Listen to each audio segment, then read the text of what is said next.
ملت اسلامیہ السلام علیکم ورحمۃ اللہ تعالی وبرکاتہ۔ الحمد للہ نحمده ونستعینه ونستغفره ونؤمن به ونتوکل علیہ ونعوذ باللہ من شرور انفسنا ومن سیئات اعمالنا من یهده اللہ فلا مضل له ومن یضللہ فلا ہادی له ونشهد أن لا إله إلا الله وحده لا شريك له ونشهد أن سيدنا ومولانا محمدا عبده ورسوله قال الله تبارك وتعالى في القرآن المجيد والفرقان الحميد أعوذ بالله من الشيطان الرجيم بسم الله الرحمن الرحيم إن أول بيت وضع للناس للذي ببكة مباركا وهدى للعالمين صدق الله مولانا العظيم وبلغنا رسوله النبي الأمين المعين المكين الكريم ونحن على ذلك لمن الشاهدين والشاكرين والحمد لله رب العالمين۔ محترم سامعین، ابھی میں نے جس آیت کریمہ کی تلاوت کرنے کا شرف حاصل کیا ہے، اس پہ لب کشائی سے قبل ضروری سمجھتا ہوں کہ نبی والے نبی کی بارگاہ میں جی لگا کر ہدیہ درود پیش کر لیا جائے۔ پڑھیں باواز بلند اللہم صلی علی سیدنا و مولانا محمد معدن الجود والکرم وآلہ الکرام وابنہ الکریم وبارک وسلم صلاۃ و سلام علیک یا سیدی یا رسول اللہ صلی اللہ تعالی علیہ وسلم۔ کعبے کی رونق، کعبے کا منظر، اللہ اکبر اللہ اکبر، دیکھوں تو دیکھے جاؤں برابر، اللہ اکبر اللہ اکبر۔ محترم سامعین، آپ تمام لوگ جانتے ہیں کہ آنے والا جو مبارک مہینہ ہے وہ حج کا مبارک مہینہ ہے، قربانیوں کا مبارک مہینہ ہے، اور جن لوگوں کو اللہ تبارک و تعالی نے اپنے فضل و عطا سے یہ توفیق عنایت فرمایا کہ وہ اللہ رب العزت کے گھر کا طواف کریں، گھر کی زیارت کریں، حج کریں، تو وہ تمام کے تمام قافلے روانہ ہونا شروع ہو گئے ہیں۔ خانہ کعبہ مکۃ المکرمہ میں یہ ایسا مقام ہے، ایسی جگہ ہے جس کی زیارت کے لیے دنیا بھر سے لوگ سفر کر کے پہنچتے ہیں، اور یہی وہ واحد ایسی جگہ ہے جو کل کائنات میں اللہ رب العزت نے سب سے پہلے اس کی تعمیر فرمایا ہے، اور قرآن عظیم میں ارشاد ہوا ان اول بیت وضع للناس للذی ببکۃ مبارکا وہدی للعالمین، بے شک سب سے پہلا گھر جو لوگوں کی عبادت کے لیے بنایا گیا وہ ہے جو مکہ میں ہے، برکت والا ہے اور سارے جہان والوں کے لیے اس میں ہدایت ہے۔ عزیزان ملت اسلامیہ، یقین جانیں جن لوگوں کو بھی اللہ تبارک و تعالی نے یہ سعادت بخشی ہے کہ وہ اللہ تبارک و تعالی کے اس دربار گہربار میں پہنچتے ہیں، بالیقین ہدی للعالمین کا جو لفظ آیا ہے وہ کئی دفعہ ایسا ہوتا ہے کہ قرآن عظیم پر ہمارا یقین کامل ہے، بظاہر مشاہدے میں وہ چیز ہو یا نہ ہو، لیکن ہمیں اس پہ یقین رکھنا ہوتا ہے۔ لیکن یہ ہدی للعالمین کا ذکر جو یہاں پر اللہ تبارک و تعالی نے فرمایا ہے، تو جن لوگوں کو بھی یہ سعادت میسر آئی ہے وہ یہ جانتے ہیں کہ وہاں پہنچنے کے بعد انہیں ایسی ہدایت میسر آتی ہے کہ وہ اس اپنے ملک میں رہ کر، اپنے گھر میں رہ کر جس قدر برائیوں کے شکار ہوں، جس قدر خرافات کے شکار ہوں، جس قدر غم و اندوہ میں ڈوبے ہوئے ہوں، جس قدر پریشانیوں کے شکار ہوں، اس مقام پر جانے کے بعد اللہ کی جانب سے انہیں ایسی ہدایت عنایت ہوتی ہے کہ برائیوں کا تصور بھی ان کے ذہن و فکر میں نہیں آیا کرتا ہے۔ عزیزان ملت اسلامیہ، دنیاوی فکر سے، دنیاوی پریشانیوں سے وہ ایسا دور ہو جایا کرتے ہیں کہ ہمہ وقت بس اللہ رب العزت کی یاد میں ان کی آنکھوں سے آنسو نکلتے رہا کرتے ہیں اور ان کا قلب یاد الہی میں مشغول رہا کرتا ہے۔ عزیزان ملت اسلامیہ، خانہ کعبہ مکۃ المکرمہ میں یہ ایک ایسی عمارت ہے، ایسا مقام ہے جسے اللہ تبارک و تعالی نے سب سے پہلے اپنی بندگی کے لیے بنایا۔ اس کی تعمیر اولاً تو حضرت آدم علیہ السلام نے بنایا، اس کی تعمیر فرمائی، اور طوفان نوح میں جبکہ پوری دنیا تقریباً غرق ہو چکی تھی تو اس میں اس کے نشانات بھی ختم ہو گئے۔ حضرت ابراہیم علیہ السلام کے زمانے میں اللہ تبارک و تعالیٰ نے اس مقدس مقام کی نشاندہی فرمائی کہ اے میرے خلیل ابراہیم فلاں مقام پر جاؤ، اس مقام کی کھدائی کرو، وہاں میرا پہلا گھر ببکہ ابراہیم، وہ کعبہ جو اس کی نشانی اس طریقے پر باقی تھی کہ تمام کے تمام زمین پر وہ ریت ہی ریت تھی، لیکن وہ ٹیلے کی مانند اٹھی ہوئی جگہ تھی۔ حضرت ابراہیم علیہ السلام نے جب اس کی کھدائی فرمائی ہے تو اندر سے کچھ پتھر کے نقوش میسر آئے۔ آپ سمجھ گئے کہ یہی وہ مقام ہے۔ آپ اور آپ کے لخت جگر نور نظر جو کئی سال تقریباً 80 سال کے بعد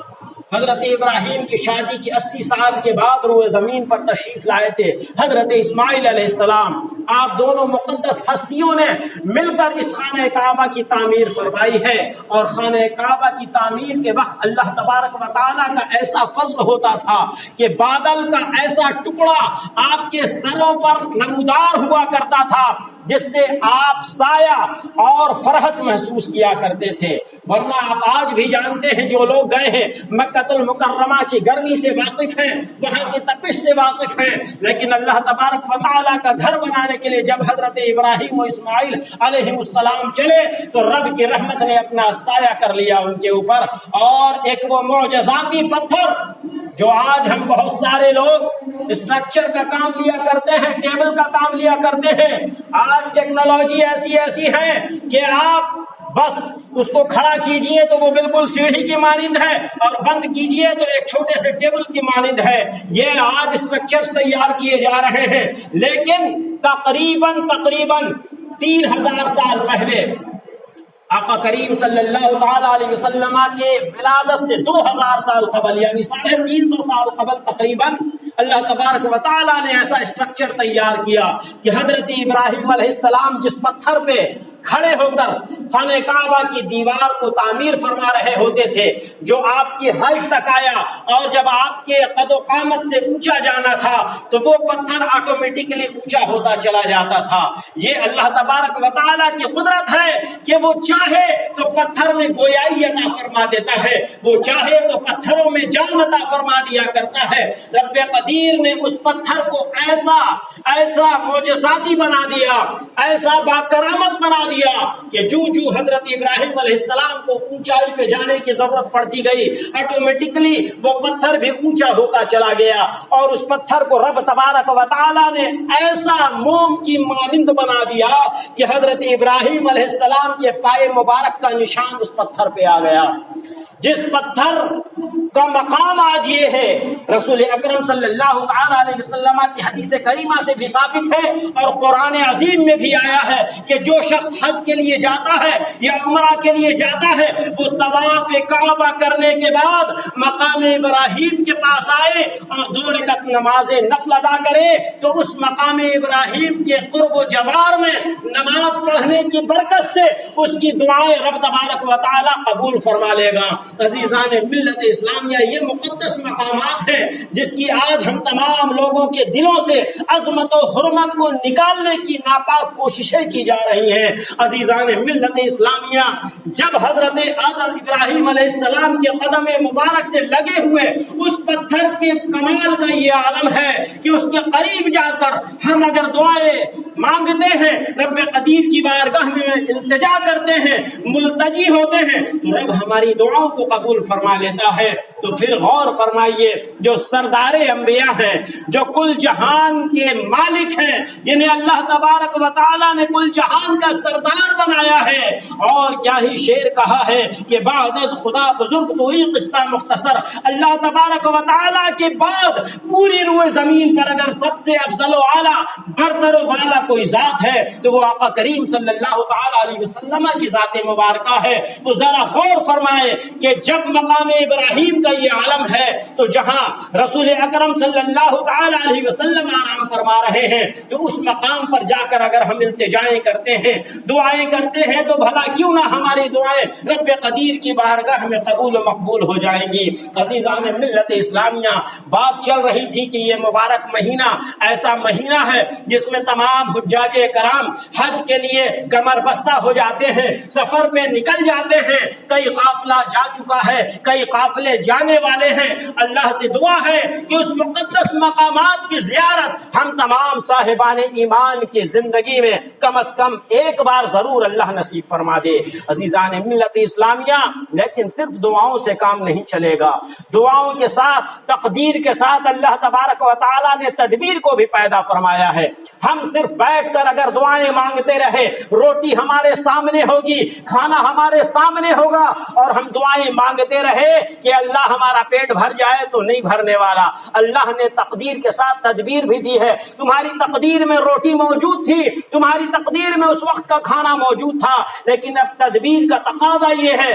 کہ تم اس روٹی کے ٹکڑے بناؤ اور اس لقمے کو اسے لقمہ بنا کر اپنے منہ میں ڈالو، اور اس کے بعد چباؤ، اور اس کے بعد پیٹ میں جائے گا۔ تو یہ تدبیر ہے۔ عزیزان ملت اسلامیہ، تو خانہ کعبہ کی زیارت کے لیے تقدیر میں رب نے لکھا ہے تو ہمیں پہنچنا تو ہے ہی، لیکن کئی دفعہ ہماری کوششیں، ہمارے دل کی تڑپ، ہماری چاہت ہماری تقدیر میں نہیں بھی لکھا ہوتا ہے، تو رب تبارک و تعالی ہماری چاہت اور تڑپ کو دیکھتے ہوئے ایسے اسباب پیدا فرما دیتا ہے کہ ہمارے لیے راستے آسان ہو جایا کرتے ہیں۔ آپ نے اپنی ہی زندگی میں کئی دفعہ مشاہدہ کیا ہوگا کہ لوگوں کے پاس کروڑوں کروڑ کی جائیدادیں اور ملکیت رہی ہے، لیکن وہ نہ جا سکے ہیں، اور ایک بندہ جسے صحیح طریقے سے کھانے کے لیے بھی میسر نہیں آتا ہے، رب تبارک و تعالیٰ نے اسے اپنی بارگاہ میں بلا لیا ہے۔ تو اس کے لیے سچی لگن، سچی تڑپ موجود ہونی چاہیے ہمارے دلوں کے اندر، اور اس کے ساتھ ہی ساتھ جس طریقے سے ہم دکان کی پلاننگ کرتے ہیں،